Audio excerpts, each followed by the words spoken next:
परम पूज्य गुरुदेव जी, वंदनीय संत समाज, सत्संग चर्चा में उपस्थित ममतामयी माताएं, बहनें एवं परम स्नेही भाई बंधु, हम लोग बहुत सुंदर भजन, प्रवचन, विचार सुबह की सत्र में भी सुने, द्वितीय सत्र में भी सुने। इसी कड़ी में थोड़ी देर चर्चा करते हैं। आज का जो समय चल रहा है, किसी के पास ऐसा नहीं है कि वो घर नहीं है, खाने को नहीं है। पहले की अपेक्षा आज का जीवन बहुत सुविधा संपन्न हो गया है। सरकार दे रही है 35 किलो, तो सरकार ही सुनने में आ रहा है छत्तीसगढ़ में दे रही है चावल। 250, 300, 400 मजदूरी है। मतलब अगर एक दृष्टि से देखा जाए तो संपन्नता है। जो व्यक्ति काम करेगा वो खुशहाल रह सकता है, उसको कभी भी तंगी नहीं आएगी, संपन्नता आएगी उसके पास। लेकिन पहले क्या था, हमारे जो बुजुर्ग मिलते हैं वो बताते हैं कि साहब रोड नहीं होती थी, गांव में बरसात के दिन में गांठ गांठ कीचड़ हो जाते थे, पानी की व्यवस्थाएं नहीं थी, तालाब में नहाना, तालाब में पानी लाना, वहां से फिर भोजन बनाना, बिजली नहीं हुआ करती थी। कैसा जीवन को सोचना चाहिए कि उस समय का जीवन आज के जीवन में कितना अंतर आया है। पहले बत्ती, आज तो देखो एक बटन दाबा पूरे घर में उजाला उजाला हो गया। क्या दिन क्या रात, सब एकदम चकाचक।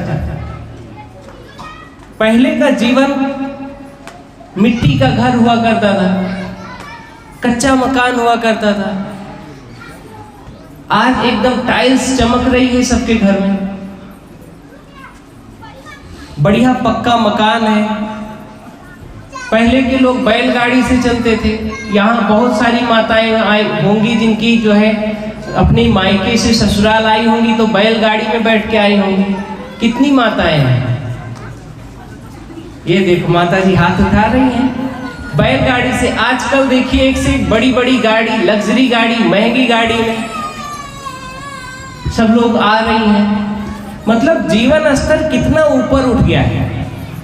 भौतिक, किसी को गरीबी नहीं है, कोई गरीब नहीं रह गया है।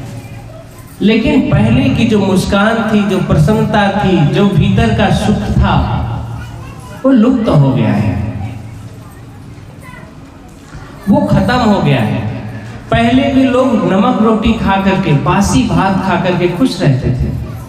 आजकल तो देखो डबल रोटी मिलने लगी है, चाय मिलने लगा है, एक से एक व्यंजन खाने को मिलने लगा है।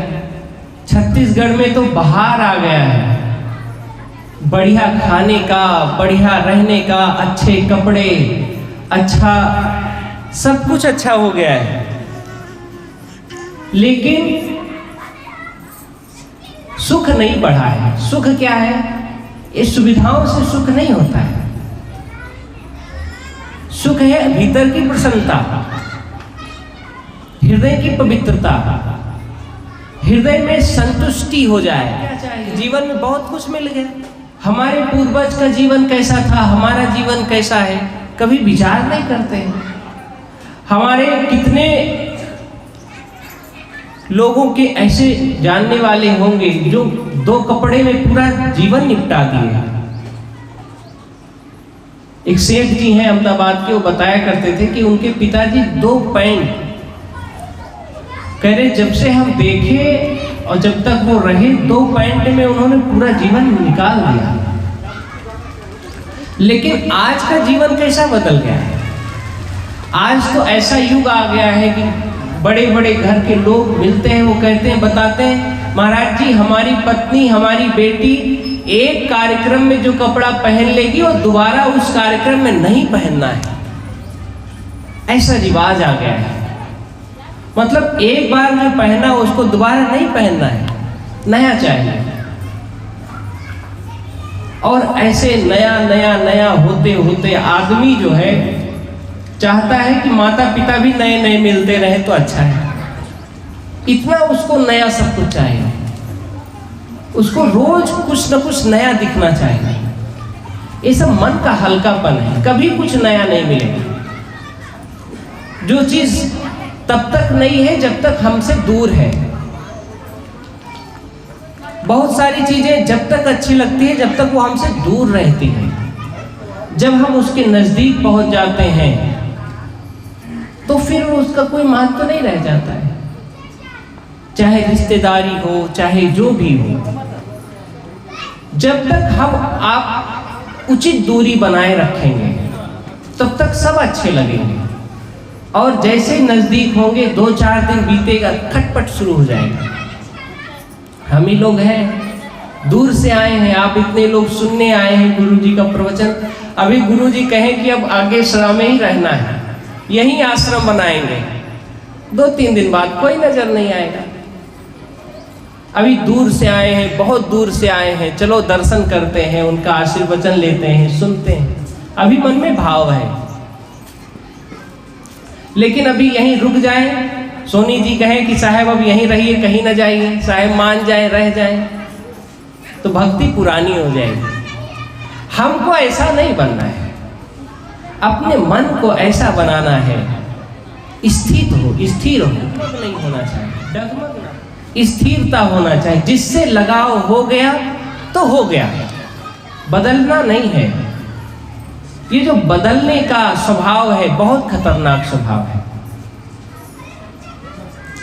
आप एक बार जिसको स्वीकार कर लो हृदय में, उसके साथ ईमानदारी पूर्वक जीवन बिताओ, चाहे वो वस्तु हो, चाहे वो व्यक्ति हो, चाहे गुरु हो, चाहे मित्र हो, कोई भी हो। आप यदि किसी एक के साथ अच्छे से जीना सीख गए तो आपके जीवन का दुख मिट जाएगा।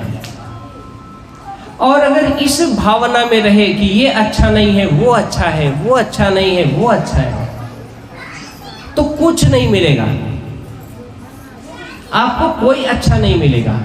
इस संसार में ना कोई अच्छा है और ना कोई बुरा है, सब अपने अपने अनुसार है, सबका अपना मन है। अच्छा कब तक है? जब तक हम आप अच्छे हैं। बुरा कब तक है? जब तक हम आप बुरे हैं। जो कुछ है वो हम हैं। अगर किसी व्यक्ति को काला चश्मा लगा दो तो उसको सब कुछ काला काला दिखेगा, तो उसमें किसकी गलती है? काला दिख रहा है उसकी गलती थोड़ी ना है, जो लगा के रखा है उसकी गलती। आपको लगता है कि ये माता जी बहुत चुगली करती हैं, तो माता जी की गलती नहीं है, आपकी गलती है। आप काहे उनसे ऐसी बातें करती हो जो कि दूसरों को नहीं बताना चाहिए। कोई भी बात हो, माताओं का सबसे बड़ा झगड़ा यही सुनने में आता है, वो कहेंगी देखो हमने उनसे ये बात बताया था, वो उनसे बता दी। ये सब छोटे छोटे झगड़ों के जड़ हैं, जीवन को जो है तनाव में, उलझन में डालने की जड़ें हैं। आपका मतलब यही होना चाहिए, हमारा कर्तव्य क्या है, हमारा किसी के साथ संबंध है तो उस संबंध को हम कैसे पवित्र रखें, कैसे सुंदर रखें, कैसे सहेज करके रखें। सोना चांदी धन संपत्ति कितना अच्छे से व्यक्ति रखता है, एकदम 7 ताले के अंदर रखता है, लेकिन उससे भी कीमती होता है संबंध। पिता पुत्र का संबंध, पति पत्नी का संबंध, माता बेटे का संबंध। ये सोना तो जाएगा आएगा मिलेगा, लेकिन एक बार माँ का संबंध बिगड़ गया, पिता का संबंध बिगड़ गया, वो दोबारा स्थापित कभी नहीं होगा। सबसे बेशकीमती है। एक बार गुरु का विश्वास टूट गया, उनके प्रति अश्रद्धा हो गई, दोबारा स्थापित नहीं होगा। सबसे बुनियादी जो जरूरत है, सबसे मजबूत जीवन के जो है, वो हमारे आपके आपसी संबंध। अगर ये मधुर हैं, ये सुंदर हैं, ये पवित्र हैं, तो आप कितने से कितने दुख में हो आपको लोग उबार लेंगे, आपको लोग बचा लेंगे, आपको लोग समझा देंगे। लेकिन अगर संबंध अच्छे नहीं हैं, सबके दृष्टि में आपके कर्मों का जो छाप पड़ रहा है वो सुंदर होना चाहिए, वो अच्छा होना चाहिए, तो आपको दुख नहीं आएगा, आपको तकलीफें नहीं आएंगी, कभी आप अपने को अकेला नहीं महसूस करोगे। अगर सबके साथ स्वार्थ लेकर के हम संबंध रखेंगे कि हमारा ये काम करेगा तब हम इसके काम करेंगे, तो संबंध नहीं चलेगा। हमारे यहाँ ये आएगा तब हम इसके यहाँ जाएंगे, तो संबंध नहीं चलेगा। प्रेम करो। प्रेम क्या है? सबके प्रति हित चिंतक सबके बनो जौन दशा में हो। सदगुरु विशाल देव ने कहा है, हित चिंतक सबके बनो जौन दशा में हो, उत्तम मध्यम कनिष्ठ पर करो न ईर्ष्या को, नहीं बिगाड़ो काहू का जहाँ तक बने बनाओ, नहीं बिगाड़ो काहू का जहाँ तक बने बनाओ, अपने से जो ना बने तबहु हितै मन चाहो। मतलब कभी भी किसी का जितना बन सकता है, अगर आपको लगता है कि ये गलत रास्ते पर जाता है तो उसको अच्छी समझाइश दे दो, ठीक से बता दो। अगर आपको अनुभव है कि अगर आप ऐसा करोगे बेटा तो तुमको नुकसान होगा, तुम ठगे जाओगे, तुम्हारे साथ गलत होगा, तो उसको अच्छी बात बताओ। और अगर नहीं मानता है तो तब भी उसका मंगल हो, उसका शुभ हो, ऐसी कामना करो, सदगुरु कहते हैं। लेकिन माताएं इतना होशियार कि अपने बहू को भी अच्छी बातें नहीं बताती कि अगर बहू को हमने अच्छा बता दिया, सब सीख गई, तो हमारा पति और उसका पति सब उसके फेवर में हो जाएंगे। उसको ऐसा रास्ता बताएंगे कि वो कुछ जान न पाए, काम खराब करे, घर में झगड़ा बढ़ता रहे और उससे फिर सासू की जय जय होती रहे कि ये तो बहुत अच्छा काम करती है, ये बहुत अच्छी है। ऐसा नहीं होना चाहिए। आपके साथ में जो है वो परिपक्व होना चाहिए। जैसा स्वभाव आप चाहती हैं, जो गुण आप चाहती हैं, उसको as a Guru, as a मार्गदर्शक उसको सिखाओ, उसको बताओ, समझाओ। समझाने में इतनी शक्ति है कि बड़े बड़े विवाद, बहुत बड़ी बड़ी उलझने टल सकती हैं। और व्यक्ति कब समझा सकता है? जब वो भीतर से समझा हुआ हो। उलझा हुआ व्यक्ति जो खुद अशांत है, खुद जो है तमाम सारी बातें उसके मन में चल रही हैं, तो दूसरे को क्या समझाएगा? महात्मा पथिक जी ने कहा है, जो पहुंचे हुए संत जन है उनसे पूछो पथ की बातें। जो पहुंचे हुए हैं, जो जानते हैं, जो जीवन जीना जानते हैं, घर परिवार में कैसे रहना है, एक दूसरे के साथ कैसा व्यवहार करना है, जो इसके मर्मज्ञ हैं, किसी के आत्मा को ठेस नहीं पहुंचाना है, जो इसके मर्मज्ञ हैं, उनके पास बैठोगे तो आपको तरीका पता चलेगा। जो आपके पुराने लोग हैं, आदमी क्या करता है? आदमी देखता है कि बड़े आदमी को देखता है कि अरे उसके पास गाड़ी है, उसके पास बंगला है, उसके पास नौकरी है। कभी अपने से छोटे, अपने से कमजोर लोगों को नहीं देखता है। ये भी देखना चाहिए कि जैसा जन्म हमारा हुआ है ऐसे इसका भी हुआ है। हमारे जीवन में तो इतनी संतुष्टि है, खुशी है, इसके जीवन में क्यों नहीं है? कभी इस पर भी विचार करना चाहिए। लेकिन व्यक्ति का काम क्या है? वो दूसरे, अपने से आगे वाले को देखता है। संसार में जब तक अपने से आगे वाले को देखोगे कभी सुख नहीं मिलेगा। अपने साथ में कौन है, अपने पीछे कौन है, हमेशा उसको देखोगे तो उससे क्या होगा? आपको पहली बात तो आपको प्रसन्नता मिलेगी कि हमारे पास वो चीज है जो इतने लोगों के पास नहीं है।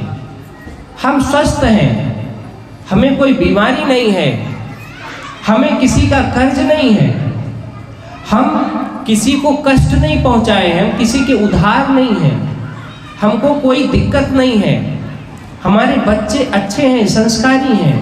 ये सब जो सुख देने वाली चीज है, कभी इसका आदमी स्मरण नहीं करता है।